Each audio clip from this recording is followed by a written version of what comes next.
Hola, muy buen día a todos, a todas. El día de hoy estamos conmemorando el Día de la Tierra. Como ustedes han visto en el transcurso de este mes hemos tenido charlas orientadas al conocimiento y apreciación de todos estos temas que afectan a nuestra primera casa, que es la tierra, ¿no? Recordarán que estuvimos hablando hace unos días de cómo estos impactos en el ambiente afectan nuestra salud mental, después los residuos peligrosos que generamos y que a veces no sabemos qué hacer con ellos. También estuvimos hablando sobre la defensa de las comunidades y los pueblos en materia ambiental, en materia agraria, y cómo estas luchas campesinas tienen mucha representatividad en estos espacios, ¿no? Estuvimos hablando el día de ayer con el tema de Carta de la Tierra, cómo estos principios filosóficos llevan como este eje rector de nuestras vidas y cómo va cambiando nuestras dinámicas de convivencia, no solamente con nosotros mismos, con nuestro alrededor y mucho más con nuestro medio ambiente. Entonces, el día de hoy tenemos un invitado que ya en el transcurso de la charla van a terminar por conocer. Él se llama Rafael Noreña Sánchez. Él ahorita nos acompaña desde Cholula, Puebla. Él es de profesión académica ingeniero, pero en el camino vamos a averiguar cuáles son sus verdaderas pasiones. Él es un amigo que tengo más de 15 años de conocer. Nos conocimos en una certificación de guías de naturaleza y aquí cuando nos conocimos supimos que teníamos esta visión de vida en el tema hasta seminómada, en el tema de las experiencias. Cada movimiento que damos nos va generando una experiencia y una experiencia de crecimiento. Entonces, el día de hoy, él nos va a hablar sobre las montañas en estos nuevos espacios de consumo y que él desde la actividad, no solamente como operador, sino como un montañista, un alpinista de hobby, de gusto, ahora también lo hace como una profesión y también opera desde estas canchas.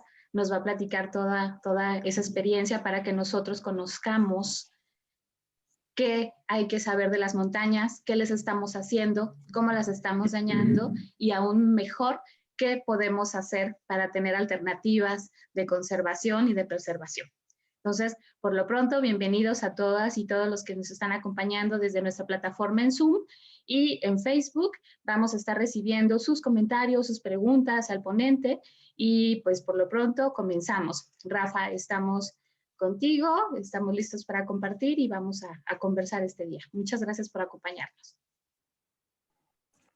Hola, ¿qué tal? Buenos días a todos. Muchas gracias, Paola. Un gusto estar aquí en este espacio que ahora sí me dan chance de compartir bastantes experiencias, sobre todo reflexiones. Más que nada, quiero que veamos este espacio bueno, yo les voy a dar parte de mi vivencia, de cómo he sacado algunos temas referentes a la montaña, ¿no? Que habla Tapao. Y sobre todo es más que nada para dejar los temas sobre la mesa, es poner algunos puntos muy importantes de lo que está dando, lo que está afectando al planeta Tierra, sobre todo en este gran ecosistema, en estas grandes áreas, ¿no? Voy a pasarles una presentación donde vamos a ir revisando algunos puntos de base de la actividad pues más que nada del concepto del montañismo, de lo que está pasando en México y lo que se puede hacer también. Yo les voy a compartir algunos casos de lo que se está tratando de mejorar, ¿no? Más que nada es todo esto, ¿no? A ver. Permítanme.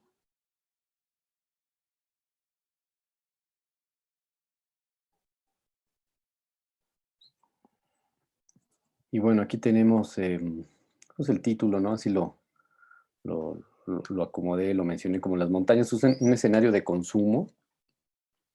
Eh, y vamos ahorita a ver, permítanme. Y bueno, cómo yo me vinculo a estos escenarios. Yo soy de carrera ingeniero civil, ya por azares del destino y por cuestiones de muchos, como dicen, muchas cosas en la vida, me fue vinculando desde hace casi ya 27, 28 años a lo que es la montaña, escalando en roca, saliendo con amigos, tomando pequeños cursos, haciendo experiencia, después también saliendo a otros países, también para conocer otro tipo de recorridos de montañas en general y sobre todo de técnicas, más que a mí me importaba aprender técnicas y disfrutar el entorno. Y también poco a poco me fui dando cuenta de que era una profesión, sobre todo en otros países, cuando apenas que fui a Canadá en 99, me di cuenta que había escuelas, que había todo un contexto atrás de vida pues, a nivel profesional, laboral. Y hasta que llego a Francia, a los Alpes franceses, y también ahí me doy cuenta que hay escuelas y es donde me vinculo con el lado profesional, tomando cursos, diplomados y regresando a México buscando la manera de cómo meterme en el ámbito pues, legal. Y ahí es donde llevo ya ahorita 16 años en lo que es en el turismo de aventura como un guía especializado, que es una acreditación que da la Secretaría de Turismo y estar ante diferentes actividades específicas trabajando.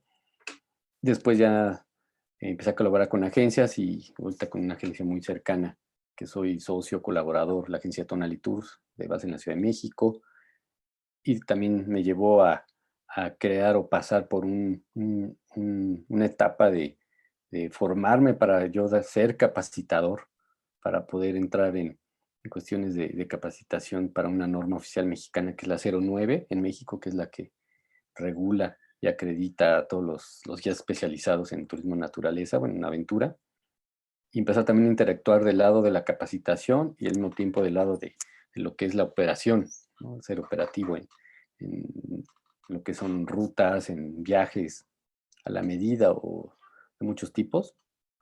Y después, hace unos años, ingresé como miembro de la Asociación Mexicana de Guías de Montaña y Escalada, que está de presidente un colaborador y amigo, Carlos Emilio Rangel. Por ahí también entré hace unos 3 a 4 años a lo que es la comunidad de práctica y aprendizaje en el eje volcánico, que fue un proyecto entre la Agencia Federal de Desarrollo Alemana, la G7 y la CONAM. Y bueno, sigo involucrado, después les platicaré un poco más de esto. Y hace unos años también en este concepto personal de viajes y experiencias, que le llamo experturismo, que es más que nada un concepto de una evolución en lo que es en viajes o experiencias en México, en naturaleza, y de una manera también de aprendizaje y de conciencia, ¿no? Que es a lo que vamos a empezar a trabajar. Y bueno, eso es más o menos mi camino y por qué estoy en las montañas metido y clavado, pues es gracias a todas estas personas que encontraron el camino, que me han enseñado y que he guiado y que he aprendido. Entonces creo que es todo un concepto, ¿no? Realmente.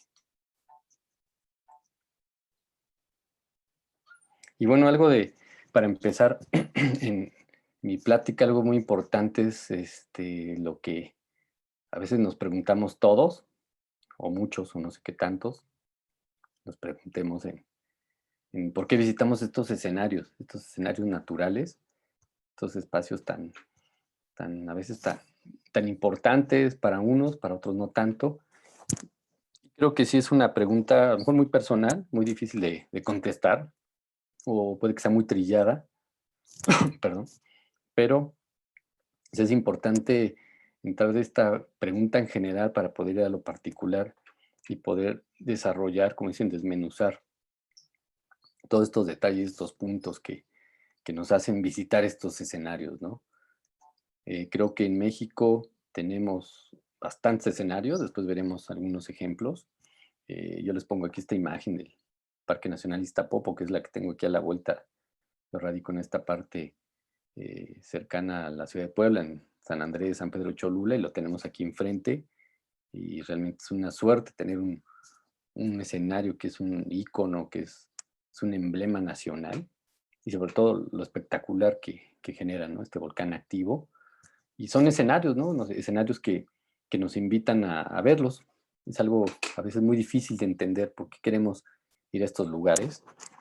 Pero yo creo que si nos ponemos a revisar la historia, que es lo que también he tratado de estudiar un poco a poco, no soy un especialista en historia de montañas pero sí me interesa la geografía, toda la cuestión de temas vinculados a estas épocas mesoamericanas, de cómo las montañas eran sagradas, cómo eran elementos también de, pues de usos y costumbres, de una religión antigua, y sobre todo cómo se representaban, ¿no? Para las personas, las culturas antiguas, hace más de 2000 o 1000 años.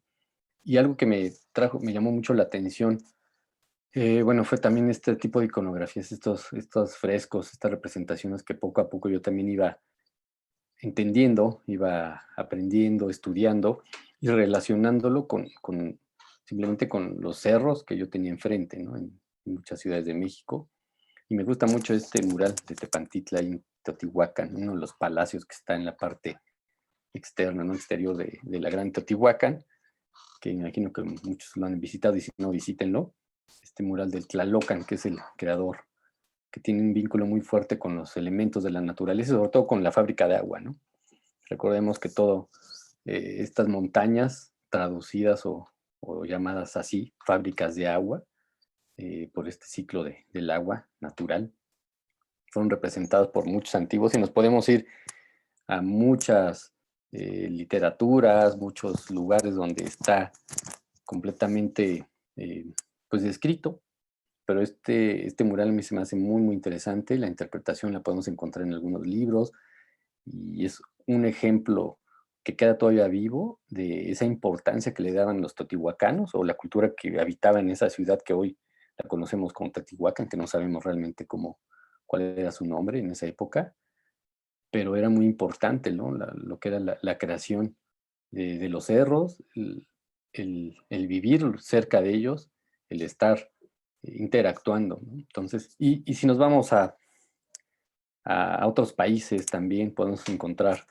las culturas como Nepal, esa parte de la cordillera famosa que le dicen el Mustang también, donde hay bastantes eh, creencias, donde hay unas tradiciones, donde ellos también viven hoy día, ¿no? No hace cientos de años, sino hoy día también trabajan y viven para las montañas, y es su ecosistema, es su hábitat más que nada, y lo respetan y tienen todo una tradición que está atrás, y así nos podemos seguir, ¿no? Si nos vamos a Sudamérica, todo lo que son la zona quechua, inca, la parte de Bolivia también, ¿no? Todo lleva todo un hilo conductor de la importancia que se ha generado desde hace miles de años hasta lo que es el presente, ¿no? Y también tenemos montañas de todos tamaños, en otro tipo de ecosistemas, en otro tipo de altitudes. Puse esta foto porque es muy interesante la parte del Valle de Zapotitlán, ahí en la zona sureste, ya pegado ya casi a Oaxaca, cerca de Tehuacán, en la Reserva de la Biosfera Tehuacán-Cuicatlán, donde hay colinas, hay montañas, no tan altas, pero sí con una importancia muy, muy grande, muy representativa, y sobre todo el hábitat, ¿no? El ecosistema, pensemos en un bosque de cactus donde vivió o vive todavía en una evolución, en un cambio, la cultura popoloca, donde también tuvo un culto a lo que son perdón, a lo que son las colinas, las montañas sagradas de esa zona. Y poco a poco nos vamos acercando a lo que es esta idea de pensar en, pues, en por qué estamos viviendo cerca o por qué nos interesa ir a las montañas y sobre todo también las construcciones. Yo creo que eh, muchas de las antiguas culturas en México y en otros países trataban de representar o imitar, ¿no? Algunos cerros, pues todos estos túmulos o cerros, cordilleras, y puse esta foto que la tuve en mi memoria desde las primeras veces que fui allá a la zona arqueológica de Plazuelas. Esa manera de representar estos tres templos en forma piramidal, como si estuvieran simulando y copiando ese sistema de tres cerros, ¿no? Que se ve al fondo, se me hizo algo tan representativo que también lo podemos encontrar en Totihuacán, en otras zonas arqueológicas. Si le rascamos, no sabemos si son a veces coincidencias, pero lo que es el vínculo de una población, de una comunidad, una ciudad, a una montaña, una cordillera, un volcán, creo que está muy, muy representativo, es muy vivo, perdón, muy representativo. Y cuando vamos o cuando vemos ahora en la época, pues en la época actual también, encontramos ciudades como en la que vivo, ¿no? En las zonas de las Cholulas, tenemos grandes ciudades urbanas, esta gran mancha urbana que bien o mal estamos ahí, pero que tenemos enfrente lo que es una sierra, una cordillera volcánica, volcanes hacia el oeste, hacia el norte. En esta parte donde habitamos tenemos presencia de volcanes. Estamos en ese gran eje neovolcánico, que después platicaré un poco del eje neovolcánico. Y de aquí podemos ver la Malinche al norte, hacia el este el Orizaba con la Sierra Negra, y al oeste tenemos Iztaccíhuatl, Popocatépetl, ¿no? Entonces, la Gran Cholula, por obvias razones, era parte de ese ordenamiento geográfico, territorial, donde las antiguas culturas pues, buscaban su calendario solar, ¿no? Y empezaban a construir este tipo pues digamos, de pirámides o de ciudades para poder entender y poder alinear ciertas fechas al año, que aquí en esta zona de Cholula podemos encontrar bastante información. Si le rascamos por ahí hay un códice, el códice de Coutincha en el mapa 2, habla de todo este territorio donde se puede conectar. Entonces ahí también hay otro ejemplo, ¿no? Muy, muy vivo, un ejemplo del pasado que ahora en el presente lo podemos visitar. Y yo creo que ese vínculo de montañas y ciudades es único, ¿no? A mí lo que me gusta es eso, es también vivir en una ciudad que tiene una cultura muy antigua que está relacionada a lo que es nuestro escenario, nuestro panorama que vemos día a día y que cambiamos de posición o de lugar y podemos entender cómo se juega con los astros, que pues aquí también podemos meter la historia del Sol, Luna, todo lo que son planetas, todas estas alineaciones, y también encontraremos bastante, ¿no? Bastante información vinculada a lo que es pues, el sistema montañoso. Y ya para pasar a lo que es después de este preámbulo de por qué la importancia de las montañas, que podemos seguir hablando o rascándole 2, 3 horas a todo esto y preparando bastante información, yo creo que también es importante entender que en toda esta cronología hay fechas, hay personas o actores, personajes que han existido y existen todavía, que le han dado a lo que es el montañismo, le han dado vida y le han dado diferentes tonalidades, que yo más bien serían conceptos que podemos ver a veces en modas, en competencias, pero creo que ahorita se me ocurrieron algunas estos días, porque podemos encontrar muchísimas, pero se me ocurrieron algunas que son como detonantes, y una de las primeras, obviamente, cuando yo estuve en los Alpes y aprendí la historia ya, la importancia de lo que era la actividad.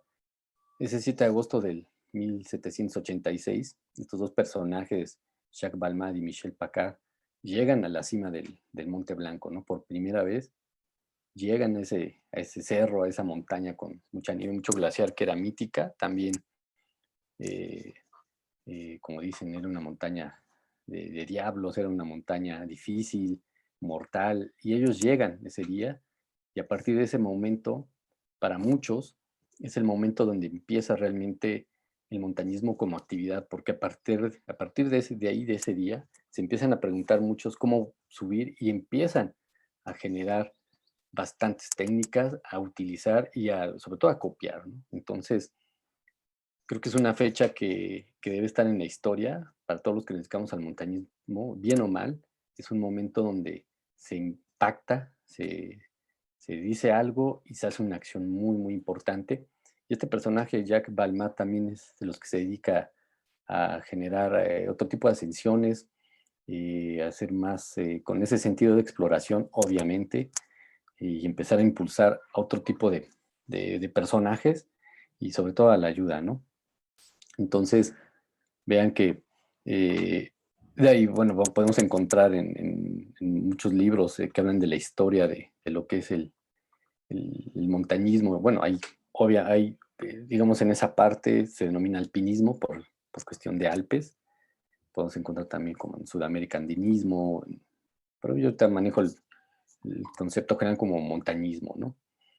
Y podemos encontrar bastantes cuadros, dibujos de la época, ¿no? De lo que es ese inicio del montañismo a finales del siglo XVIII, principios por ahí del XIX, donde se empiezan a formar grupos. Y también hay algo interesante que este personaje, Balmat, él es el que va a invitar y va a subir a la primera mujer alpinista, ¿no? Que se tiene registrada, Marie Paradis.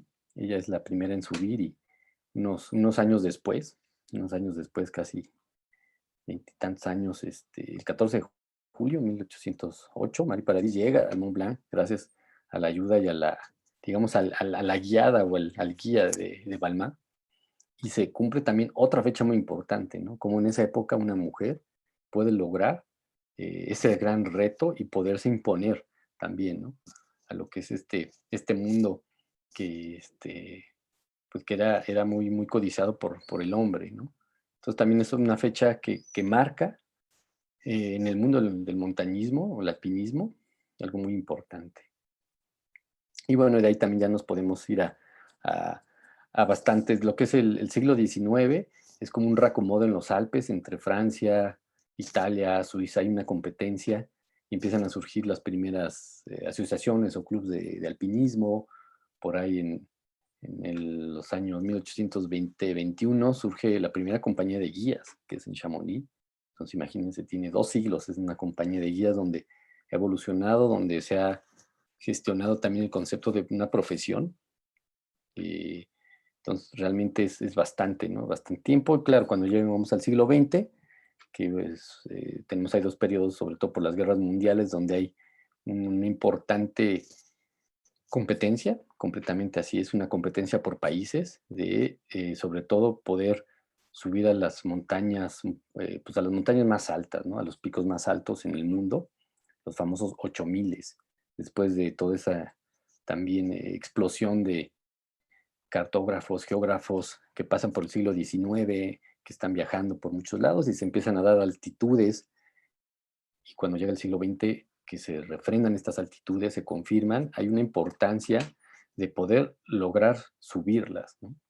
Y por ahí tenemos también otra fecha muy importante, creo yo, que marca esa nueva era en el 53, el 29 de mayo, que es la llegada a la cima del Monte Everest, la cima más alta del planeta Tierra, por estos 2 personajes, Tenzin Norgay y Edmund Hillary, 2 personajes que obviamente han sido tan famosos, que han generado tantas discusiones, controversias de quién llegó primero, ¿no? No se sabe.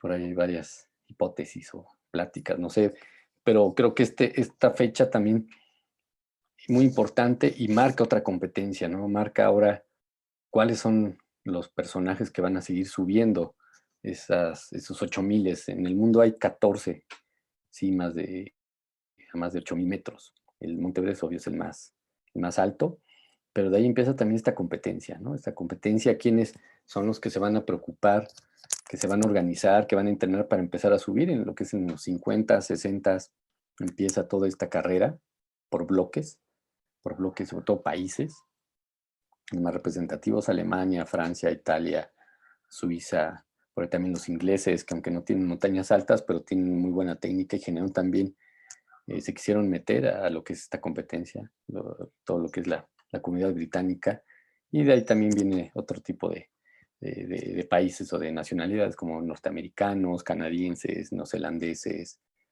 australianos, ¿no? Perdón. Y hasta que llega el 86, 1986, una fecha también muy importante, a lo mejor no tan sonada, bueno, no sé, está muy chiquito, este, pero este personaje, actor muy importante, Reinhold Messner, italiano, de origen italiano, de la parte norte de Italia, de zona de montaña, que afortunadamente está vivo todavía y él puede contar todavía sus anécdotas, ha escrito bastantes libros, tiene muy buena condición física todavía y mental. Él en el 86 llega a ser las 14 cimas de 8000, el primer ser humano que las logra muchas sin oxígeno, por rutas nuevas, y obviamente por ese reto de que si los doctores decían que no se podía subir una montaña de 8,000 con oxígeno, él dijo que sí se podía y lo probó, ¿no? Entonces, es una fecha también que marca otro inicio de competencia, otro inicio, otra carrera, porque otros alpinistas dicen, si él pudo, pues yo puedo, ¿no? Como pasa en muchas profesiones o, no sé, sectores del ser humano. Si él puede, pues yo también puedo. Y así empiezan a seguir. Y por ahí también vamos a tener muchos personajes que en la carrera, perdón, en la década de los 80s realmente surgen ya otro tipo de bloques, sobre todo el bloque soviético, todo lo que son los países del este de Europa, polacos, los rusos, checos, húngaros, todo este tipo de culturas son los que también se aferran a esta carrera y dan muy buenos resultados, sobre todo la gran escuela polaca. La gran escuela polaca, 70s y 80s, genera bastantes expediciones, genera muy buenos resultados, y tanto que involucra a un personaje mexicano, Carlos Carsolio. eh, Él unos años después, el 12 de mayo, él termina los 14 8000, logrando ser el más joven de esos, el cuarto mundial en esa época, siendo el más joven, y también gracias a esa hermandad que surge con la comunidad polaca y con los alpinistas polacos, y además por su gran visión y todo lo que es su personalidad, pues logra, ¿no? Logra un hecho muy importante, que hasta la fecha sigue siendo un personaje que da conferencias, que también tiene muy bien puesto su visión. Y hoy en día podemos encontrar muchas personas que han logrado este reto, ¿no? Se ha hecho, mujeres también, están también en esta carrera. Y bueno, son fechas que se me hacen importantes, son fechas que se me hacen, creo que el que está en el montañismo pues debe de estudiar también la historia del montañismo, ¿no? Cuando alguien me dice, ah, soy montañista y todo, pero si no entendemos de dónde viene un poco el concepto, bien o mal, hipótesis o, como dicen, vertientes, pero hay que entenderlo, ¿no? De dónde está llegando, cómo se está manejando para entender sobre todo el hoy, ¿no? Cómo nos sentimos como montañistas en esta evolución que ahora es más rápida. Antes pasaban más décadas, pero ahora cada 5 años cambian las cosas, cada 3, 4 años cambia bastante las modalidades, y poder entender también lo que se está viviendo a un nivel o a un concepto más cotidiano y urbano, ¿no? Y, perdón, aquí les voy a pasar un video también, que eso va a cerrar esta parte de las fechas, y se me hizo muy interesante. Dura unos 5 o 6 minutitos, pero y se escuche bien, y después les voy a dar unos comentarios.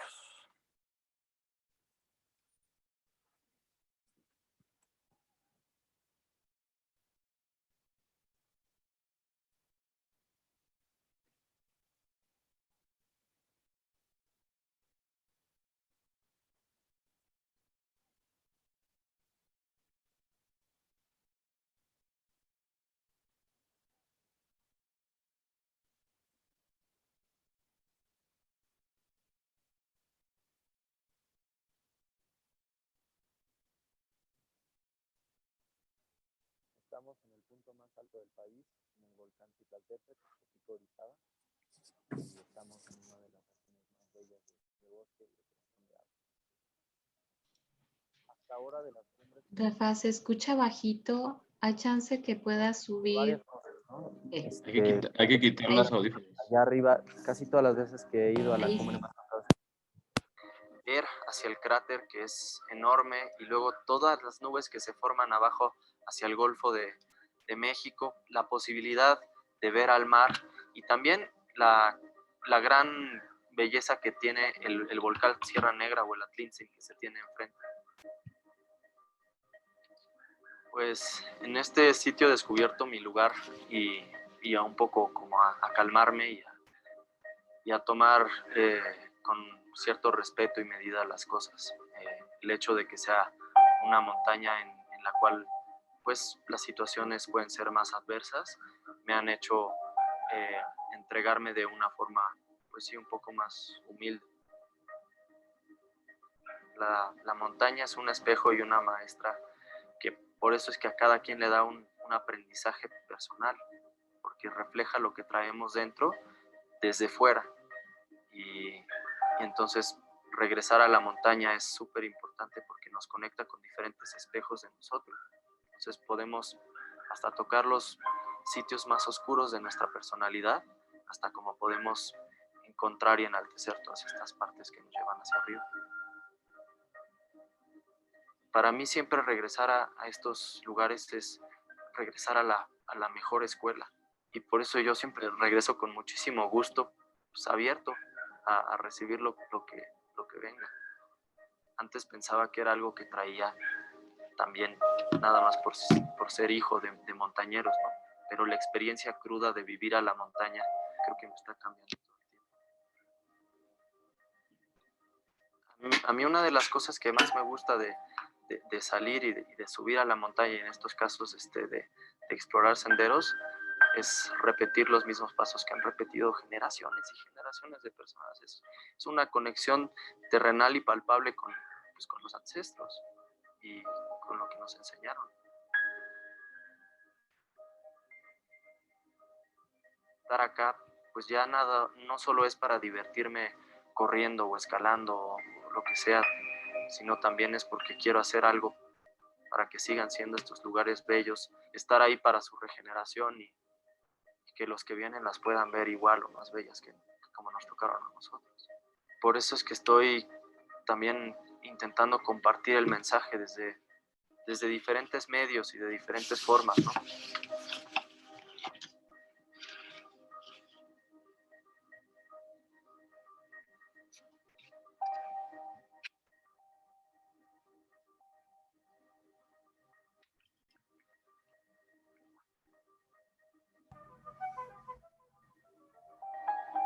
Bajando el pico de Orizaba me llevo este sentimiento de abrazar y entregarnos a la incertidumbre. O sea, cuando vas a la montaña no sabes qué puede pasar. Están las nubes, está el clima adverso, están los peligros, y tú estás ahí indefenso ante todas estas posibilidades, y como montañeros nos entregamos a vivirlas. Pues yo creo que el hecho de entregarte a la incertidumbre es esta acción de no quererse aferrar y controlar tanto. Pero al final somos movimiento y todo es intercambio. Y lo vemos en las montañas, ¿no? Querer controlar y esta aparente comodidad nos puede llegar a estancarnos. El agua estancada se pudre.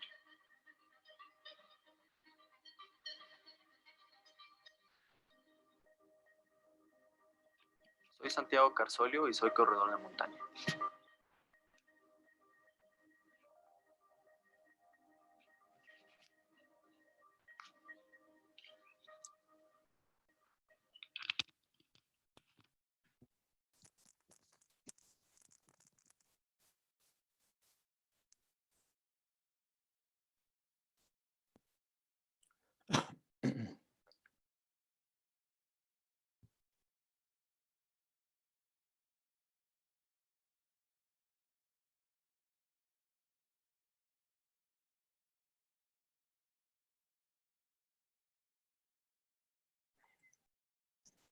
Y bueno, parte de lo que vimos en todo este tipo de personajes, fechas, vimos ahorita aquí a Santiago Carsolio, ¿no? Obviamente hijo de Carlos Carsolio.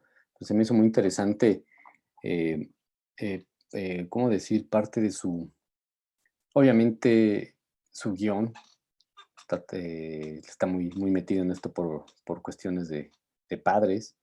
Pero lo que quiero también transmitir con este video no es tanto lo extremo que él suba corriendo, ¿no? Él es un corredor de montaña desde muy chavito, desde muy niño más bien, porque él está chavo, pero más bien es el entender las nuevas generaciones, los conceptos que él maneja, la nueva generación a lo que se está enfrentando, los cambios, ¿no? Él habla de todo este tipo de cambios y de repente lo vemos así muy sencillo, pero bueno, yo que conozco parte de su entrenamiento, de su seguimiento, pues el cuate es súper disciplinado, él trabaja bastante lo que es este tipo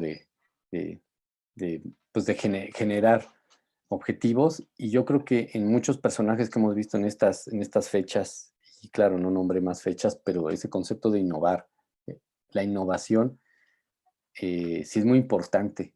Muchos de los que han logrado estos retos o estos ascensos, sean pequeños, sean muy grandes, es porque ellos se aventaron el reto mismo de innovar, de hacer cambios y de salirse fuera de la línea. Obviamente también decimos en la montaña con mucha suerte, en cuestiones de riesgos, pero el concepto de innovar va también en cuestión, yo creo, muy ligado a la generación. Ahora, como decía, los cambios son muy rápidos en cuestiones generacionales. Eh, la visión y la tecnología que estamos utilizando es bastante amplia, es impresionante. Y esa carga que trae atrás la actividad en montañismo de competencia también es muy pesada, pero también da una presión muy fuerte para innovar. Y gracias a esa innovación surgen estos retos, surgen este tipo de personajes y es cambio generacional. Yo creo que debemos de entender que ahora va todo más rápido y sobre todo no perder los conceptos, ¿no? Los conceptos del montañismo, que ahorita vamos a ver cómo se han llegado ahí a impactar. Por eso me gustó parte de lo que es también la imagen y el guión de este video. Y bueno, y podemos encontrar bastantes personajes a nivel mundial con este tipo de acciones, de retos, de elementos vinculados a la montaña, ¿no? A lo mejor esto puede que sea algo muy extremo, muy complicado, porque también es parte de esa invasión y bombardeo que tenemos todos por las redes sociales de la actividad, ¿no? Y ahorita es lo que vamos a ir revisando también cómo surge y cómo empieza realmente a impactar de una manera, hay impactos positivos, pero también hay negativos. Y para mí la innovación es algo que me ha quedado claro desde bastantes años, el ser cambiante, hay que ser cambiantes, eso de estar siempre en lo mismo, bueno, siempre en lo mismo porque subimos montañas, pero hay que cambiar bastante los estilos, bastante la manera y entender bastantes ritmos del tiempo y de la montaña, ¿no? Creo que esa es la base que yo también he aprendido con todos estos procesos de conocer gente. Y el ahora en las montañas, si vemos qué pasa en el ahora, que la hora está cambiando, como decimos, ya es cada segundo que está pasando. Tenemos en México un país bastante amplio, casi 2 millones de kilómetros cuadrados, con la Sierra Madre Oriental, la Occidental, podemos encontrar por ahí altiplano, ¿no? Estamos en el eje neovolcánico, como les mencionaba, yo vivo más el eje neovolcánico, tenemos por ahí Sierra de Chiapas, California, y tenemos un escenario bastante interesante en México para visitar montañas. Obviamente hay bastantes criterios que a veces no lo impiden, que muchos ya lo sabemos, lo conocemos, pero creo que es un país donde sí se puede vivir en montaña. Por ahí estaba leyendo un dato en el instituto ahí de geografía y también del INEGI, estuve corroborando, y casi entre el 80-83% de la superficie de la República Mexicana pues es montañosa. Entonces tenemos bastante de dónde escoger. Obvio, como les digo, hay criterios muy difíciles a veces para poder, pero estamos en un país con una vocación de montaña, sí. No de montañas altas porque tenemos solo 3 5000, 8 4000 y unos 30 y tantos 3000, ¿no? Entonces, pero tenemos mucha sierra, podemos hacer caminatas, senderismo, que bueno, esos ya son temas luego más escabrosos, ¿no? Como dicen, de toda la organización, pero a nivel geográfico, ese es el ahora. México está ahí, tenemos escenarios impresionantes, ecosistemas maravillosos, que he tenido la fortuna de conocer bastantes áreas naturales protegidas y naturales no protegidas, donde la verdad es una riqueza, ¿no? Y hay algo también muy fuerte, que lo que les decía, los contrastes, a mí me gustan los contrastes, me gusta de lo bonito a lo horrible, ¿no? Y a veces no les llamo tan horrible, pero vivimos en una sociedad de consumo que también es bueno, ¿no? Una sociedad de consumo que nos ha enseñado entrar en ritmos de confort, en ritmos de modas, en ritmos de un consumismo que se está llevando desde hace bastantes décadas. Y en la actividad, pues es el ejemplo. Ahora el que tiene posibilidades económicas es muy fácil poder, bueno, ahorita estamos en un periodo de pandemia un poco complicado, pero antes de la pandemia sabíamos que el que tenía conocimiento, tenía el poder del internet y el poder adquisitivo, podría comprar una expedición, un circuito para irse a, no sé, a Turquía, a Kilimanjaro en África, a ir a Patagonia. Entonces, digamos, a un acceso donde podemos encontrar personajes, gente que podemos llegar a lugares muy aislados, sí, se puede llegar. Podemos entrenarnos, claro que sí, podemos tener opciones para poder tener una buena alimentación, buen entrenamiento, buen equipamiento, y tratar de sufrir lo menos y poder llegar a esos lugares de ensueño, esos lugares que nos vende a lo mejor una red social, que nos vende un documental, una película, todo este tipo de sistemas montañosos que son impresionantes, ¿no? Y sobre todo ese sentido de aislamiento que es contradictorio porque queremos estar aislados, pero al mismo tiempo queremos tener una conexión satelital para publicar en Facebook o en nuestras redes sociales, ¿no? Entonces también hay contradicciones muy interesantes que se están viendo en estas sociedades modernas. Y además también tenemos del otro lado que ya afortunadamente la mujer está muy metida en lo que es este tipo, el género, ¿no? En este tipo de actividades que han desarrollado bastantes retos fuertes en las últimas décadas, obviamente. Entonces pues, tenemos más volumen, se está equilibrando, afortunadamente también este tipo de actividad con mujeres muy profesionales que cumplen con retos, instructoras, hay guías de montaña acreditadas en Francia, en España, en otros países, en Ecuador y aquí en México tenemos colegas guías también de muy buena calidad, de muy buena, como dicen, visión y concepto de montaña. Y bueno, volvemos a lo que les decía, ¿no? Ahora tenemos tiendas especializadas donde nos invaden y nos bombardean con materiales, con tecnología textil, qué es lo bueno, qué es lo menos pesado, voy a lo más ligero, lo más resistente, lo más óptimo para mi salida a montaña, ¿no? Perdón. Y todo eso obviamente cuesta, todo eso es un costo, entonces genera nos genera también la media modelos, nos genera modelos de un personaje que sube corriendo la montaña y queremos ser como él, pero no sabemos que atrás hay años de entrenamiento, horas de disciplina al día, nutrición, y puede que sea muy complejo a veces para entender. Por internet podemos pedir lo que queramos ahora. Le digo, ahora sí que si hay presupuesto, pues uno se puede llenar de bastantes materiales, pero lo único que no vamos a poder comprar va a ser la experiencia, ¿no? Bueno, la podemos comprar si salimos a montaña, obviamente, o salimos a la naturaleza, pero eso también es un impacto muy, muy grande, y sobre todo por todo lo que se fabrica y todo lo que se tira, ¿no? El desecho de este concepto de consumismo, de personas que compran una chamarra y de repente ya no les funciona o creen que no les funciona o tienen un error o un desperfecto y la tiran y vuelven a comprar algo. Entonces también hay bastante producción, gasto en materiales y también desecho. Entonces también es entrar en un círculo. Y todo esto pues que genera visitación, lugares, podemos encontrar gente que está completamente llenando áreas naturales protegidas, monumentos naturales, los fines de semana o en vacaciones. Y podemos ver este tipo de escenas en muchos países.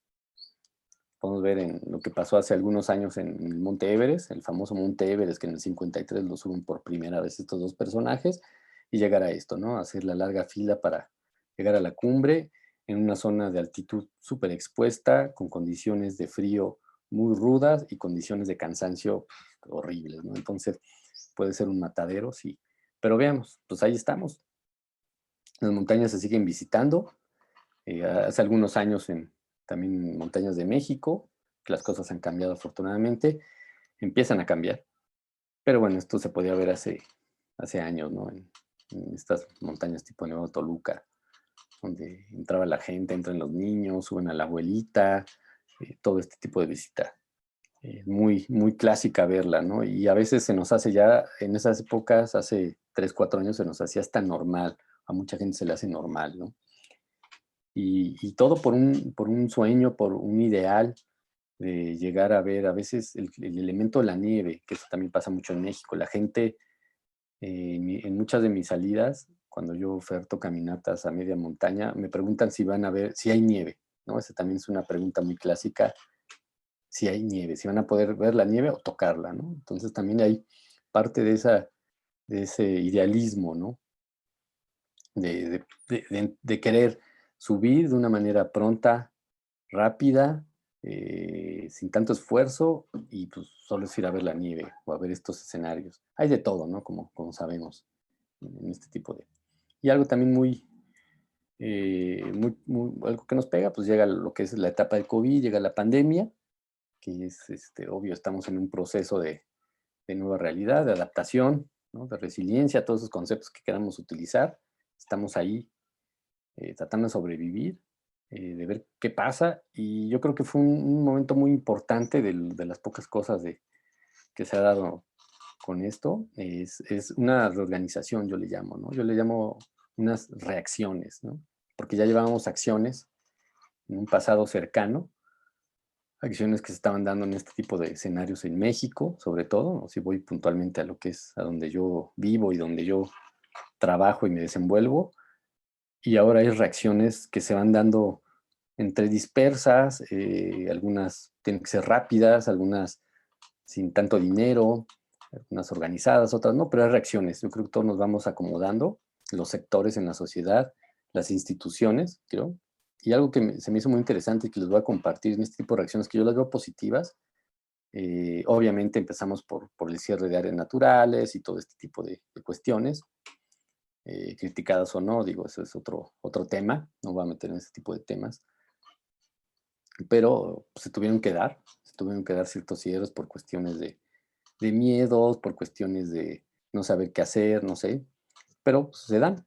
Y también eso da tiempo, es ganar tiempo para poder qué hacer, ¿no? Y empezar a lo que es hacer, crear algo de una comunicación un poco más asertiva, poder comunicar hacia lo que es al público en general, al visitante, algunas recomendaciones que debes de llevar, que se deben de empezar a entender, sobre todo para todos los que estamos visitando, algunos con experiencia, otros sin experiencia, ya sea poca, mucha, depende de los objetivos, que es el objetivo que tengas para visitar un volcán, una montaña, un área natural protegida o no protegida.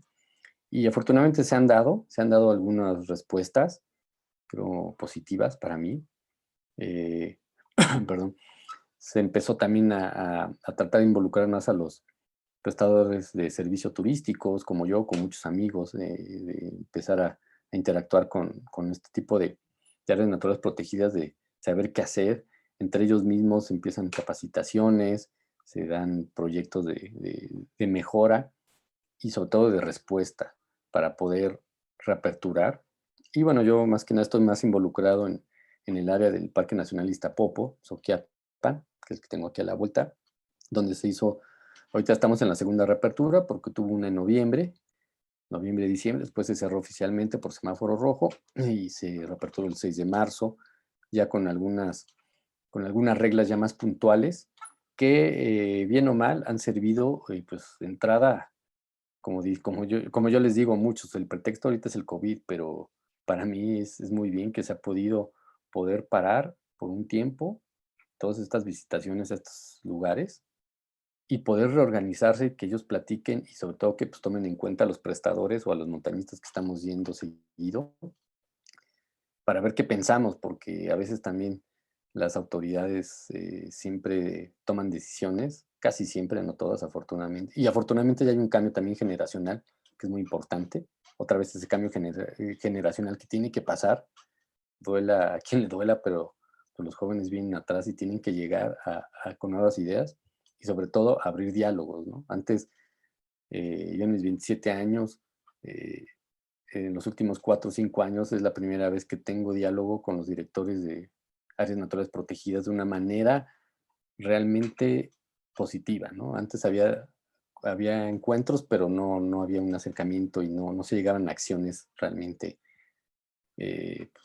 directas o positivas. Ahora sí hay diálogos, podemos nosotros opinar y decir, nosotros lo que vemos en un área pasa aquí, pasa esto, pasa lo otro, y antes era muy difícil. Y creo que gracias a eso, más que nada los especialistas, que sí son buenos, que estén ahí, pero yo creo que los prestadores de servicios somos esos aliados que podemos también de repente decirles, pues no va por ahí la cosa, porque no pueden mover esto y lo otro para que sea una mejor, para que exista una mejor sinergia y también que entiendan este tipo de áreas naturales, pues a qué va su visitante, ¿no? Que es algo muy importante, ¿no? Desgraciadamente en México las estadísticas no es lo fuerte. Bueno, sí hay estadísticas en otros ámbitos, obviamente. Hay un Instituto Nacional de Estadística y Geografía y todo este rollo, pero en cuestiones de ANP las estadísticas pues salen volando, que ya se están empezando a mover y ahorita en este periodo de pandemia creo que es el momento donde se puede uno reajustar, donde entre todos podemos llegar a colaborar.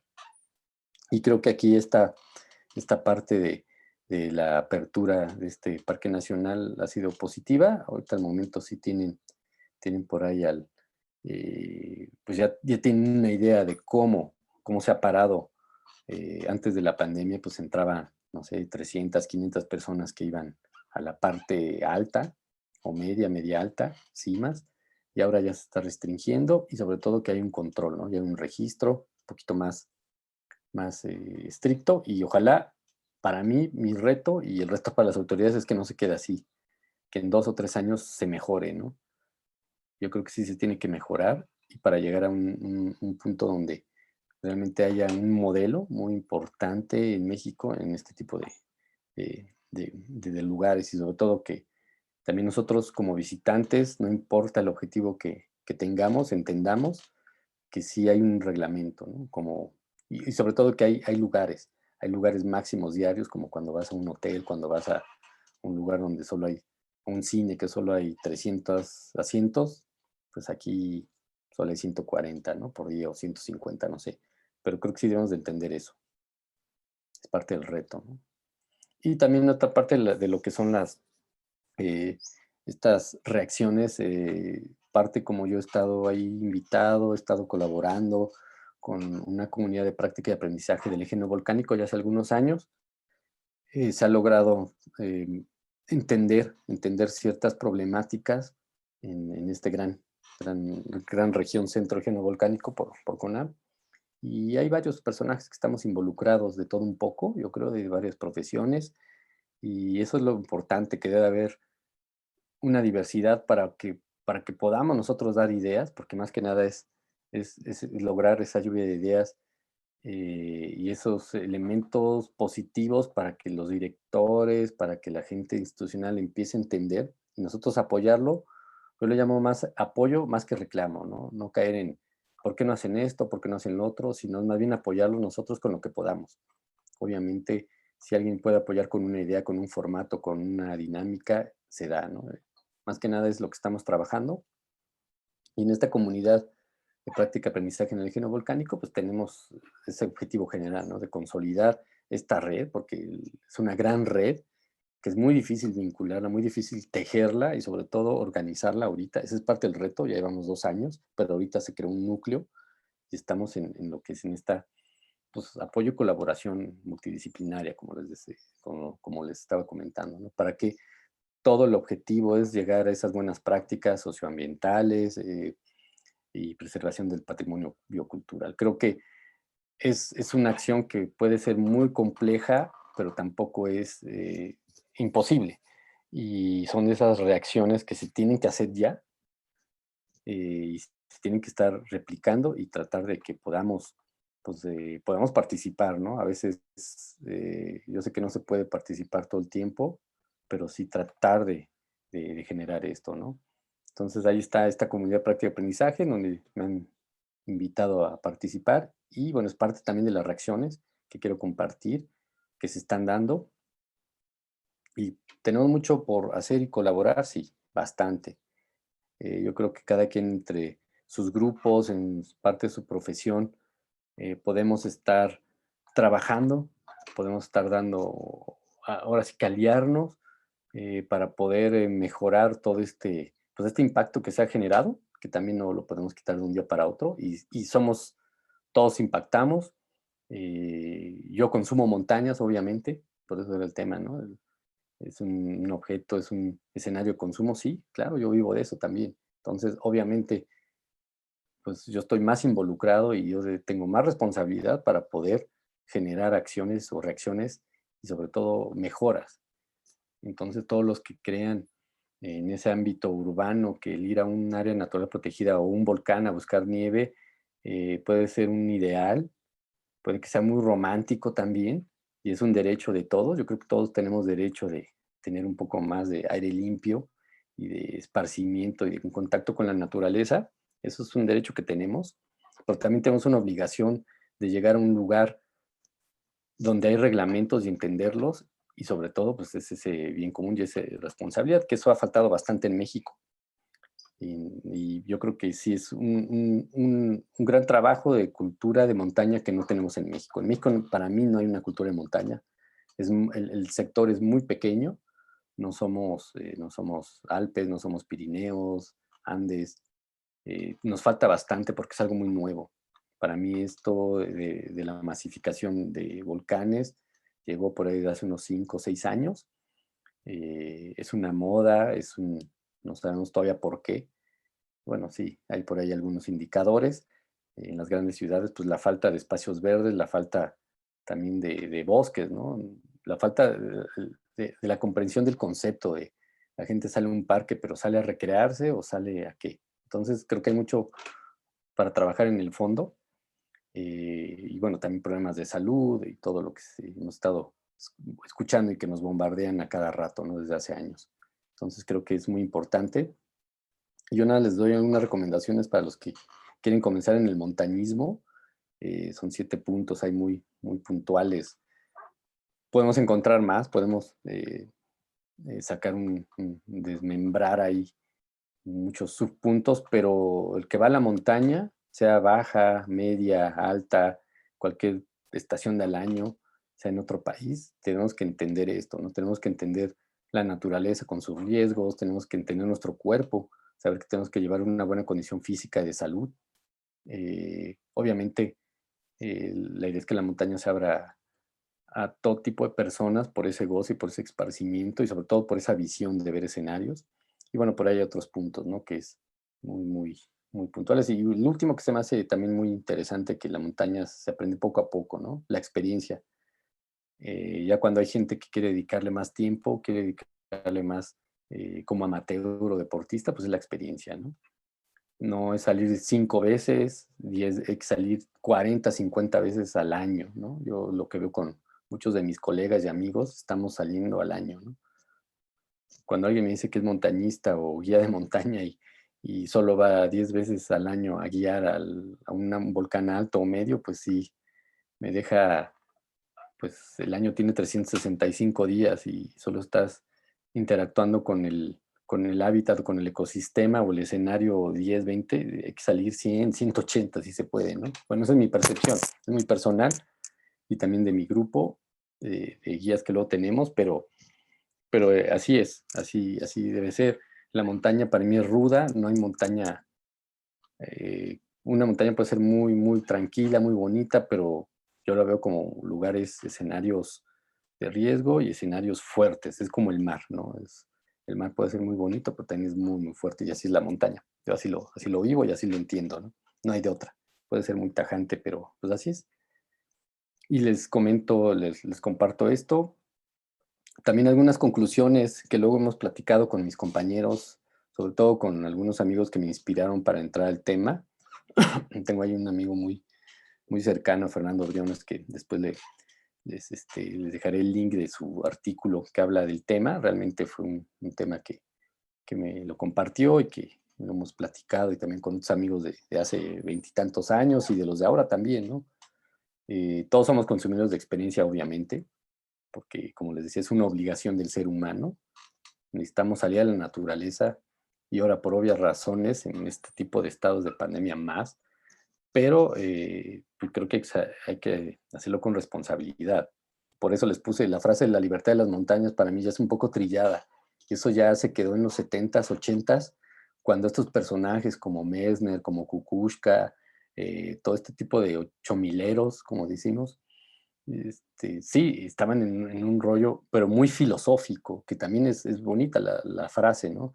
En cuestión muy, muy compleja de concepto de filosofía, sí, la libertad de las montañas es muy bonita y se vende bastante, se ha vendido bastante, pero creo que ahora en estos tiempos donde hay muchos somos urbanos y venimos de un ámbito donde hay una necesidad, pues más bien es la responsabilidad de las montañas, ¿no? Esa responsabilidad que tenemos ante ellas, porque eso de la libertad creo que se malinterpreta, no se entiende, y cuando vemos gente que llega a las montañas, se siente libre, entonces se siente libre de tirar basura, de hacer ruido, de impactar, meter especies exóticas al ecosistema y no entender, ¿no? Esa responsabilidad que tienen los administradores de un área de conservar ese espacio para que nos dé agua, ¿no?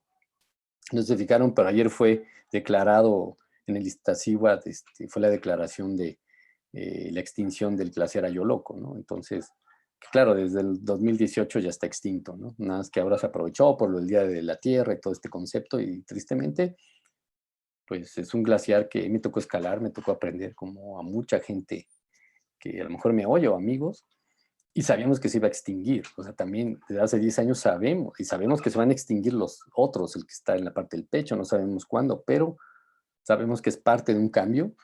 También a veces no es entrar en un drama, somos culpables, sí, hay una culpabilidad humana, yo creo, pero también son cambios, ¿no? Y yo creo que aprendí a no perder tiempo en dramas y si pasó, pasó y entiende lo que pasó y trata de mejorar. Para mí es eso, ¿no? Les digo, a lo mejor las montañas nos hacen un poco luego más radicales, pero ese radicalismo a veces o acciones duras nos ayudan a actuar más rápido a veces, ¿no? No sé, esa es mi visión que tengo. Pero sí, eso de la libertad de las montañas, un lado filosófico es bonita, pero actualmente para mí ya no me dice mucho. Las crisis empujan a cambiar sistemas, sí. Las crisis son buenísimas, no saben, son muy buenas. Las crisis son muy buenas, pero no sean tan seguido, pero las crisis, ¿cómo liberan? Actuamos y ayudan bastante, ¿no? Y esa parte de esos cambios de sistema, pues es parte de la evolución. Si no, sería muy aburrida la vida también, ¿no? Entonces, y otro punto, se necesita ser consciente de los impactos generados, obvio, eso nos falta bastante educación ambiental, bastante cultura. Eh, eh, y eso tiene que trabajar por muchos ámbitos, ¿no? Entonces es un país que les falta muchísimo en cultura, ¿no? Ambiental. La gente no sabe, mucha gente quiere hacer cimas, pero no sabe que las partes medias y bajas son muy interesantes y no sabe realmente cómo funciona el pastizal de altura, cuál es la función de un pino en el Iztapopo, perdón. Entonces también creo que debe haber esa conciencia más allá sobre los visitantes de todos los niveles, desde los que van solo para ver el volcán o ver si hay nieve, ¿no? Y es interesante porque ahora que les digo que ya no hay nieve, pues la gente debe entender y explicarles también por qué no hay nieve ya, ¿no? Porque ya nuestra sequía es bastante amplia, nuestra precipitación es menor y pues por eso Nevado Toluca, en algunos años vamos a hacer un proyecto para quitarle ese nombre, ¿no? Bueno, es lo que les digo de broma ahí al director del Nevado, ¿no? Ya Nevado, pues, ¿cuál? Ya muy pocos días al año presenta nieve. Entonces, son cosas así que pueden ser fuertes, ¿no? Yo digo que los datos duros y estos datos deben de ser visibles y que nos deben de generar esa reacción para poder mejorar, ¿no? Y hacer cambios o adaptarnos. Y bueno, y generar lazos de ayuda a los dueños, territorios e instituciones, creo que es muy importante. Hay que entenderlos y también hacerles ver para que ellos nos entiendan, ¿no? Debe ser mutuo. Entonces, para mí es algo claro, ¿no? Unirse a las comunidades o colectivos del tema, si pueden. Y para mí son conclusiones y recomendaciones que les quiero pasar. Y bueno, algunos lecturas recomendadas, cortas, de artículos. Leí bastantes, pero bueno, estos son los que más me gustaron. El de paisaje y turismo, montañismo, que habla muy bien Eduardo Martínez. Me gustó mucho su visión, un geógrafo. Por ahí también el de las montañas como objetos de consumo, de mi compañero y mi cuate de Cordada de Montaña, Fernando Briones. También ahí les pasé el dato de la Gaceta UNAM, que habla de la placa que se colocó ayer en Ayoloco, como declarando que se extinguió ese glaciar. Bueno, también hablamos ahí de lo que hablan de alpinismo, declarado Patrimonio de la Humanidad, y por ahí unos términos me gustó esto de la aventura en términos de definición, ¿no? Que también esa es parte de la cultura que nos falta, ¿no? Entender qué es aventura, qué es extremo, qué podemos hacer en ese tipo de cosas, ¿no? Y bueno, pues la montaña se puede hacer solo, sí, ¿por qué no? Mientras uno tenga la gestión de riesgo elemental, la tecnología está bastante óptima y vayamos con lo que es responsabilidad y todo esto, claro que sí, lo podemos hacer en grupo, claro, si vamos bien equipados, vamos con un registro. Yo creo que hay que también romper mitos y romper ciertas reglas, y es parte de la evolución, no es romperlas, sino es una evolución y es entender, y pues ahí estamos en todo lo que es esto, ¿no? Y bueno, les dejo mis datos para cualquier duda, comentario, si necesitan algún dato, pues ahí estoy para lo que se requiera. Y muchísimas gracias a todas y a todos. Espero les haya gustado esta charla, que le digo, es más una plática y es compartir conceptos, ¿va? Perfecto, Rafa, muchísimas gracias. Creo que es muy importante esta parte que tú mencionas de la responsabilidad. El hacernos responsables de nosotros mismos y también de nuestras acciones hace que también nuestra vida cambie. Cuando te vas guiando por este esquema, no solo de participación ahora con estas invitaciones que has recibido para poder contribuir desde tu experiencia y desde tus saberes, también hace que ejerzas ese derecho a participar, te hace también responsable de lo que estás diciendo y que dices, asumo que esto se tiene que hacer porque lo he practicado, porque lo he vivido y obviamente porque lo estás operando, ¿no? Entonces, creo que es muy importante esto que nos acabas de compartir.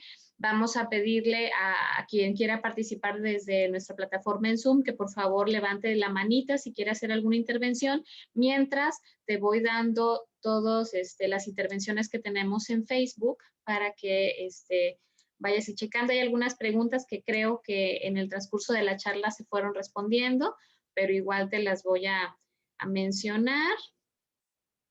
Bueno, tiene saludos de Meneses Ismael, Montserrat Villanueva, ella es de la Escuela Superior de Ciencias Ambientales. Tiene saludos de Daniel Trujillo, saludos desde Tlaxcala, gracias por lo compartido. Zuleima Rincón, excelente charla, muy enriquecedora. Connie Vázquez García también manda saludos. Verónica Cervantes, saludos amigo, felicidades. Está también por ahí con nosotros Jorge Belmonte. Mauricio Cruz dice, muy buena plática, gracias por compartir sus conocimientos de la montaña y su amor por ella. A ver, Nancy Gutiérrez dice, hola, entiendo que actualmente existe una crisis en la actividad debido a los impactos que genera en el territorio. Algunos ejemplos son la generación de residuos, la afectación de la flora, de la fauna. Mi pregunta es, ¿cómo podemos incidir en en los reglamentos de los parques naturales para controlar a los visitantes y disminuir dichos impactos? Bueno, esto creo que se mencionó con un poquito ya de lo que avanzó tu charla, pero igual ahorita la respondes. Julio César Carmona Aguilar también manda saludos. Memo Gómez, saludos mi Rafael. Julio César Carmona dice, se requiere reforzar el sentido de capacidad de carga o de servicio. Concientizar será de gran ayuda. Julio César Carmona también dice, grandes mensajes, Rafa, siempre enriquecen tus comentarios. Aramara Nájera pregunta, basado en tu experiencia, ¿cuáles han sido los cambios en el paisaje y en el ecosistema más fuerte que has visto por los visitantes en el Nevado? Y luego también dice Verónica Cervantes, felicidades a todos, tenemos mucho por hacer. Armando Camacho, excelente ponente, saludos. Y bueno, ahorita vemos aquí, tenemos otro mensajito aquí. de Diana Monroy. Hola, tengo 2 preguntas. Soy parte de un grupo donde podemos registrarnos para participar de estas iniciativas. Y la otra, tu opinión para la recolección de residuos fecales. Entonces, bueno, ya ahorita te dejé ahí varias preguntas, Rafita, para que vayamos viendo tu respuesta, porque igual en Facebook tenemos como un desfase de como 15 segundos. Entonces, en lo que se va cargando algunos otros comentarios, pues tú vas avanzando en la respuesta de estos. ¿Cómo ves? Sí, sale. A ver, por lo de los reglamentos que hay en ANP, yo lo que he aprendido es que, sobre todo siempre me bombardean ahí los directores de áreas naturales, que está el programa de manejo. No todas las áreas tienen, pero algunas áreas ya lo tienen ya bien trabajado su programa de manejo, que es el instrumento rector, y ahí en el programa de manejo vienen reglas. Los programas de manejo vienen reglas de visitantes, vienen reglas de cuestiones científicas, de muchos ámbitos, y se hacen cambios o revisiones de determinados tiempos, a veces cada 2 años, 5 años, no recuerdo bien, pero también se pueden, creo que, convocar, porque precisamente nosotros estamos presionando, pero ya metiendo ahí la idea de algunos cambios en el programa de manejo del Listapopo, porque no es de que se ponga un reglamento como tal y ya el director le digas y lo convenza si llega y lo imprima en una lona y lo pone, ¿no? Todo tiene que estar en base, es muy burocrático, desgraciadamente así funcionan las cosas, entonces hay que entender cómo funcionan para poderles hacer algunas recomendaciones y que ellos lo tomen en cuenta y lo trabajen, ¿no? Entonces sí, se ha estado ahorita precisamente con la CPA, tuvimos hace 15 días, bueno, una semana y media por ahí, una visita al Paso Cortés, a Iztapopo, para ver su problemática y empezar ahí a lanzar ideas con el grupo y posiblemente pues también hablar con el director y ver cuándo se puede hacer esa revisión del programa de manejo y ver qué se puede adecuar y qué no. Y sobre todo es que convenga, ¿no?, a todas las partes y obviamente pues la dirección del área natural es la que decide, ¿no? Y bueno, y más que reglamentos del área social civil, pues es mucha cultura. Las asociaciones civiles trabajan mucho para eso, generar talleres, educación ambiental. Yo creo que ahorita aquí entra la nueva generación, y sí lo digo, la nueva generación es la que está muy metida en la comunicación. Las maneras de comunicar ya no son las mismas de hace 30 años. O sea, cuando te comunica una institución de hace como 30 años, pues sí, discúlpeme, pero cambia bastante, ¿no? Ahora los chavos, los que están abajo de mí, o yo, los chavos chavorrucos, ya entendemos ciertas brincos generacionales de comunicación, pero pues creo que ahí hay un error fatal en las instituciones, ¿no? La manera de comunicar. Siguen comunicando como hace, no todas, afortunadamente. Hay algunos cambios que se han permitido dar estas instituciones, pero ese es un gran error, ¿no? Seguir gastando dinero en señalética que no sirve de nada. Entonces, creo que ahí tienen que invertir en gente que comunique y esté muy metido en eso. Esa es una. Y por ahí me decía Aramara, ¿no?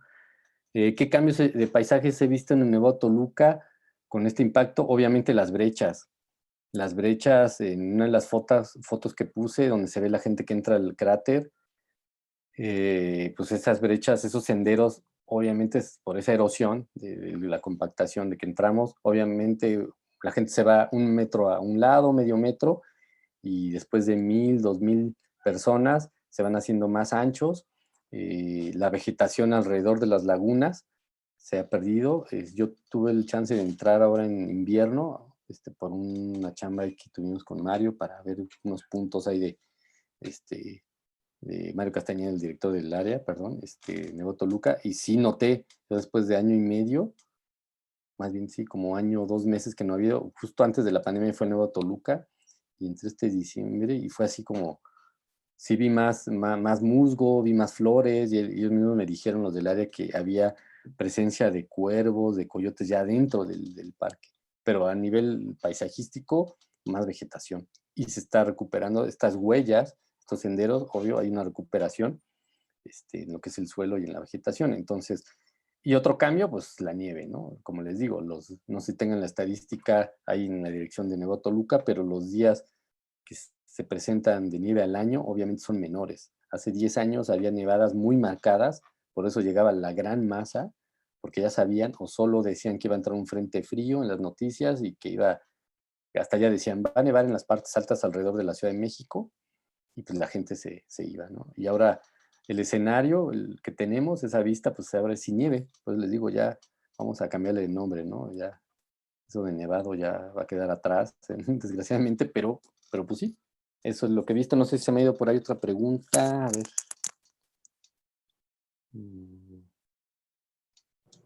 También comentaban sobre el tema este de las heces fecales. Quiero pensar que es ser de los perros o no sé. Sí, ahí Pero bueno. les va sí, ya ve por dónde va, porque en el Parque Nacional Iztapopo, por parte de la Federación Mexicana de Deportes de Montaña, que ya hubo un cambio también ahí de mesa directiva y todo, se llegó a trabajar, especialmente nuestra colega, amiga Zuleima, que es parte de la CPA, ahora que fuimos, se platicó de esto, ¿no? Se hizo también ya estudios de todo lo que es, por ahí hay un estudio que nos pasaron de la cantidad de, pues ahora 100 kilos, ¿no? De heces fecales humanas, ¿no? De desechos sólidos humanos. Y se llegó a un proyecto de un elemento que le llaman el popotubo, que sacaron un manual de fabricación y de instructivo de cómo lo fabricas y cómo lo debes de usar. Y ahorita la idea es que el Parque Nacional Iztapopo lo empiece a implementar. Ya nos había dicho una de las que está ahí técnicas en el parque, está Gisela Bernabé, creo que se llama esa apellida. Ella nos platicó de esto, nos lo empezaron a mandar a varios grupos y la idea es que sí se empieza a hacer la parte de la conciencia de extraer, sobre todo en las partes altas. En las partes altas donde hay roca, donde no puedes hacer un hoyo de gato, también, bueno, eso es parte de lo que muchos pensamos, ¿no? En las partes altas, porque solo hay una letrina que está en la parte baja que se llama La Joyita, que es el campamento base donde llegas hasta en vehículo. Y ahorita con estos nuevos registros que lleva el Parque Nacional Iztapopo, que tienes que reservar, ya tienen capacidades de carga máximas por día. La idea es también empezar a meterlo. No sé hasta qué punto es experimental, digo. Es más, yo ya tengo mi contenedor. Pero es eso, es extraer, porque obviamente entendamos también que las áreas naturales protegidas no tienen capacidades de muchas cosas, no tienen lana, ¿no? Entonces, si nos ponemos más a reclamar y a decir que lo hagan ellos, pues no lo van a poder hacer todo. Yo creo que aquí entran algunas ideas y sociedad deben entrar y empezar a actuar, porque yo también, miren, yo les comento, yo hace años me cansé de esperar muchas cosas por cuestiones institucionales, ¿no? Las instituciones pasan años y a veces no se llegan a proyectos. Y la pandemia lo que me enseñó es que hay que actuar y hay que generar esa sinergia para poderles ayudar, porque no hay que cargarles la mano, porque sabemos la realidad. Entonces, ese famoso popotubo es ahorita una propuesta y bueno, vamos a ver cómo evoluciona estos meses, a ver hasta qué punto realmente se hace obligatorio, hasta qué punto también el parque lanza, comunica taller, no sé, pero creo que es una buena propuesta y esperemos si no nada más se queda ahí.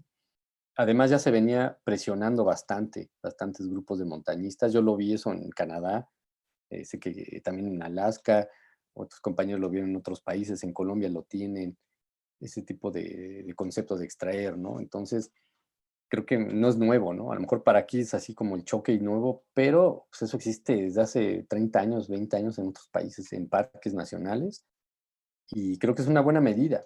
Creo que es una buena medida de no dejarlo ahí. No sé si es de discusión y debate, pero es el momento para poderlo discutir y poderlo accionar, yo creo, ¿no?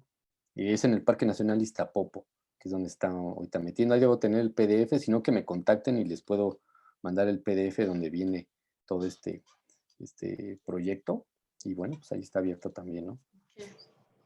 No, bueno, suena muy interesante para promover y obviamente invitar a que las personas que están cerca puedan hacer participación de esos diálogos, ¿no? Para poder generar alternativas. Eso. Armando Ángeles te felicita, Sí. dice que gracias por seguir compartiéndonos el cuidado de las ANPs y te manda saludos desde el Parque Nacional El Chico.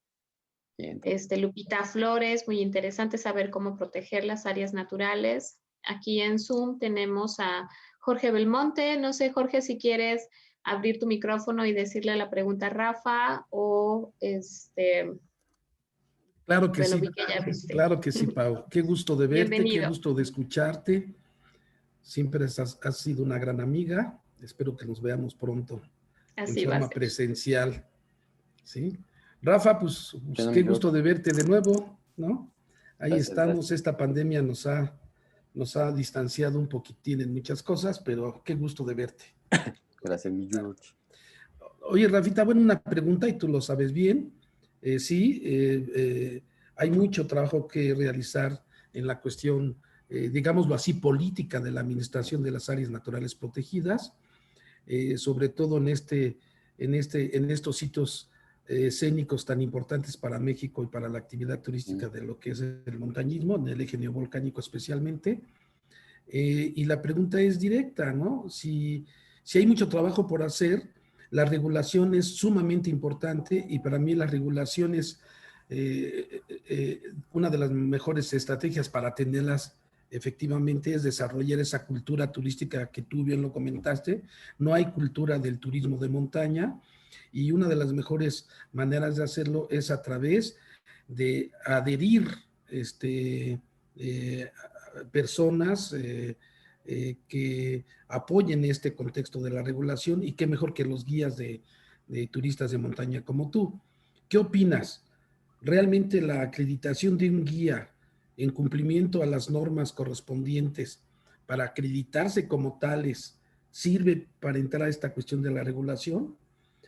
Los guías acreditados son parte esencial para hacer una parte de las redes del tejido social y adherirse a estos cuidados de la naturaleza, o los guías o los supuestos guías de montaña seguimos resistiéndonos en tampoco no regularse a tales efectos. Y yo creo que es como, es prioritario lo que dices, Jorge, o sea, sí es prioridad ahorita los guías. Y ahorita que sacaste el punto, yo no lo iba a meter mucho, pero pero sí, y parte del, digamos, es como un triángulo, ¿no? O un círculo. Está las áreas naturales, protegidas o no, estamos los visitantes en general, y la otra institución que falta, y que se los he dicho mucho, es a CONAM, y se lo he dicho a muchos guías y visitantes, pues es Sectur, ¿no? Sectur no está dando el ancho, creo, o sí lo va a estar dando, pero pues está faltando. Está faltando ahí para lo que es a mí se me hace una regulación que se está pidiendo desde hace años, se está tratando de hacer, y ahorita, obvio, por pandemia es muy difícil, también se pararon muchas cosas y van a seguir paradas, o va a ir un ritmo muy lento, ahorita a lo mejor se reaperturan, pero en cuestión turística, en México ese es el gran vacío, ¿no? Los guías de alta montaña, no hay ahorita algo nacional, una acreditación que estemos regulados, ¿no? Y como dices, también hay bastantes prestadores de servicios turísticos que están registrados en áreas naturales protegidas, pero realmente no tienen ni un registro nacional de turismo, ¿no? Y eso lo saben CONAM, pero para eso también está el programa de manejo, donde se pueden hacer cambios, que eso se han platicado, pero yo siento que ahí es imperativo. La Secretaría de Turismo debe de empezar también a tomársela en serio en esa actividad específica, porque se la ha tomado en serio en otras actividades en las que yo he participado, ¿no? Y pues ahí lo sabemos. Pero esa actividad que ahorita vino el boom hace 4 o 5 años y se desbordó, y que afortunadamente por la pandemia se pudo regular estos accesos a un parque que ahorita en Nueva Toluca pues también está trabajando, ¿no? Está haciendo ahí cosas para poder, y esperemos se replique con capacidades de carga, y registros, pero realmente los que se registran pueden tener muy buena experiencia y todo, y pues, hay muy buenos guías, pero no están ante la ley, ¿no? Y eso lo sabemos, y hasta son mis amigos, nos contratamos entre todos, pero sí creo que ahí hay un vacío y una oportunidad muy buena. Mientras sea bajo esquemas realmente estrictos, ¿no? Que es a lo que voy yo. Mientras sea realmente bajo esquemas muy, muy estrictos de la actividad específica como tal, y pues sí, que se meta, ¿no? Yo creo que ahí es donde le falta esa pata a la mesa, para que esté sólida la mesa. Es una mesa que pues, le está faltando una pata desde hace años, entonces yo les aplaudo a la CONAM por lo que han hecho por unos aspectos, pero como le dije varias veces, ¿no? Hasta que Sectur no se ponga a la línea y se atreva, más bien eso, se atreva a poner a todos en orden, pues no vamos a avanzar. Van a pasar 10 años y eso es lo que a mí me cansó. Hace 5 o 6 años dije, esto no funciona, entonces no voy a perder mi tiempo en este tipo de cuestiones con funcionarios del sector, ¿no? Yo mejor me alineo y cuando me vengan a acreditar y me vengan a como dicen, a examinar, me pongo a estudiar y que me examinen, ¿no? Sí. Pero sí, así es, ¿no? Muchas gracias, Rafa. Además, perdón por lo metiche, Sí. pero creo que acabas de decir una palabra ciudadana muy correcta. Y además, pensando en el primer mundo, o pensando como el primer mundo, me alineé a cumplir las regulaciones pertinentes. El por qué en estos, no tenemos cultura turística, no tenemos una cultura general social en el turismo, entonces, pues seguimos pensando y seguimos actuando como en el tercer mundo. ¿Para qué cumplo con esto si no me ayuda en nada?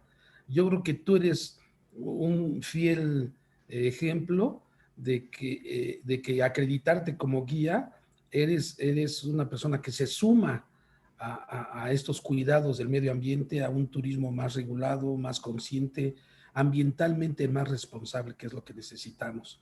Ante estas crisis sociales y ante esta crisis ambiental, tú sabes, compartimos toda esta filosofía de que no tenemos que estar esperando a que si las autoridades en un momento dado, o más que autoridades, los responsables de manejar estas políticas públicas se pongan las pilas. Nosotros nos ponemos las pilas como ciudadanos y vamos a exigir de una forma ordenada, de ese tejido social ordenado, para que realmente se cumplan estas cuestiones. Porque de qué otra manera, ¿no? Estoy ahorita checando de que hay guías que al no estar acreditados les están dando la autorización en CONAM para guiar cuando no están acreditados, cuando por ley tiene que cumplir el cumplimiento de las normas y de la Ley General de Turismo. En fin, como tú lo dices, es un círculo vicioso, pero que no tenemos que meternos en ese círculo.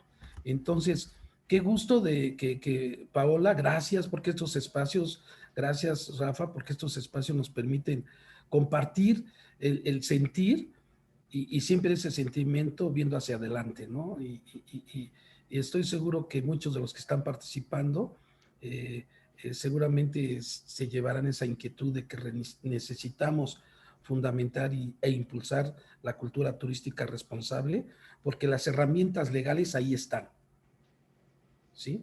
Y hay que cumplirlas como ciudadanos, pensar como ciudadano, y entonces sí, aventar sablazos en el buen sentido de la palabra para que pensemos con ese orden y con ese entusiasmo, porque el mundo se nos está yendo de las manos, ¿sí?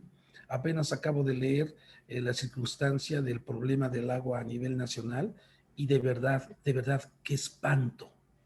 Es un espanto. Con decirte que ya llego a la exageración de decirle a mis hijas, ay, qué bueno que no tienen hijos, ¿no? O sea, ya estoy en esa crisis, ¿no? Qué bueno, porque ya nos está llevando a la fregada, la maestra Julia Carabias, que fue la que impulsó la Comisión Nacional de Áreas Naturales Protegidas, que es doctorada y es maestra en la UNAM, acaba de lanzar un estudio que se llama Nos quedan 10 años para responder a esta situación. 10 años. Entonces, para todos aquellos que tienen en sus manos el alcance de poder impulsar una cultura turística ordenada, por favor, hagámoslo. Muchísimas gracias. Muchas gracias, Paulita. Perdón. No me des la charla que nos vas a dar en unas semanas, Jorge Belmonte, por favor. No le estés dando ya pistas a nuestra audiencia de todo lo que nos vas a platicar en unas próximas semanas, para que sea como esta premisa. Muchísimas gracias por acompañarnos, Con Jorge. Muchísimo gusto y bien agradecido. Y bueno, creo que todo esto de lo que estamos hablando es parte de la congruencia. Si somos conscientes de todas estas condiciones en las que estamos, congruentemente vamos a alinear nuestro actuar con todas estas cosas. Entonces, por ejemplo, Rafa hace rato decía, yo veo que está mal, interpreto, veo que todo esto está cambiando, pero él también hace un cambio en su persona, ¿sí? Él hace un cambio con las personas que maneja las personas que van con él van también haciéndose esta transformación y esta experiencia va generando estos cambios que es lo que nosotros estamos buscando, ¿no? Si bien es cierto, no tenemos esta cultura que quisiéramos, pero desde nuestras trincheras estamos haciendo lo que nos toca hacer.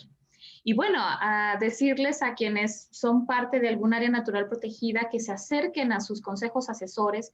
Todas las áreas naturales protegidas tienen este esquema, este espacio de participación ciudadana que son los consejos asesores de estas áreas naturales protegidas, que si el plan de manejo no está, hay que presionar para que esté.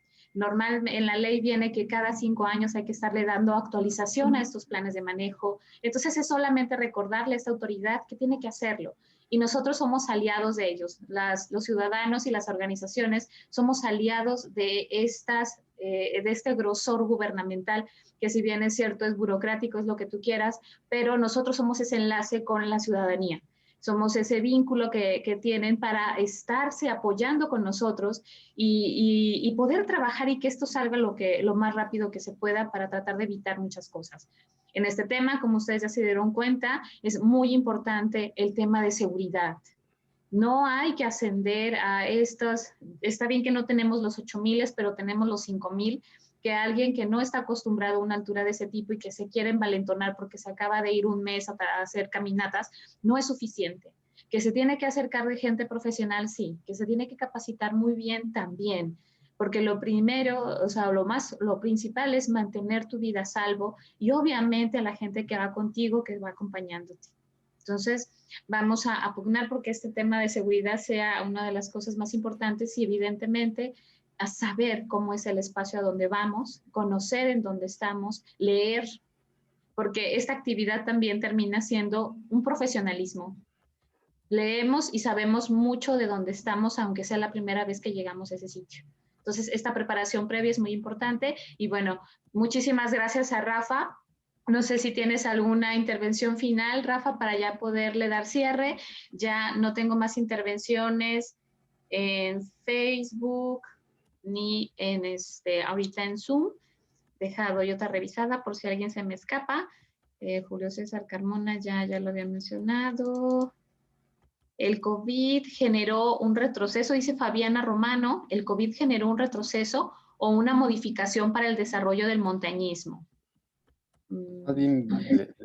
Fue un chance, ¿no? Para poder darle tiempo, dar un tiempo para que se pudieran organizar y pues sí dar una mejora. No hubo retroceso, no, es más bien es parar de que la gente no entre a las áreas, sobre todo en las montañas altas en México, y poder pues, reorganizar y ver, como dicen, ver qué se hacía. Y eso todavía sigue, porque todavía va a seguir este año y el otro posiblemente, o no sabemos cuántos años, pero pues está dando resultados positivos, yo creo, como en Iztapopo, que creo que es ahorita el modelo del área natural protegida que está accionando. Esperemos vengan otras este año y se pueda entrar y con estos márgenes de seguridad y protocolos, pero también con márgenes de control, que va a ser un positivo, ¿no? Entonces no retroceso, si hay un beneficio, hay un desarrollo y bueno, y atrás toda esta cultura, ¿no? Perfecto, Rafita. Entonces, pues bueno, con esto cerramos la charla de esta mañana.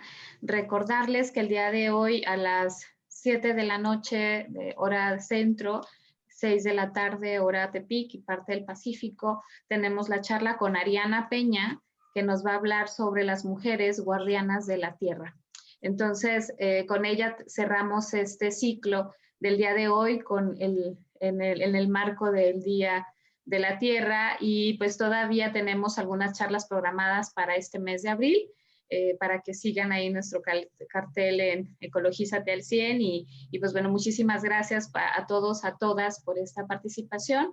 Rafa, ya sabes que esta tierra te extraña, los gatos de esta zona también están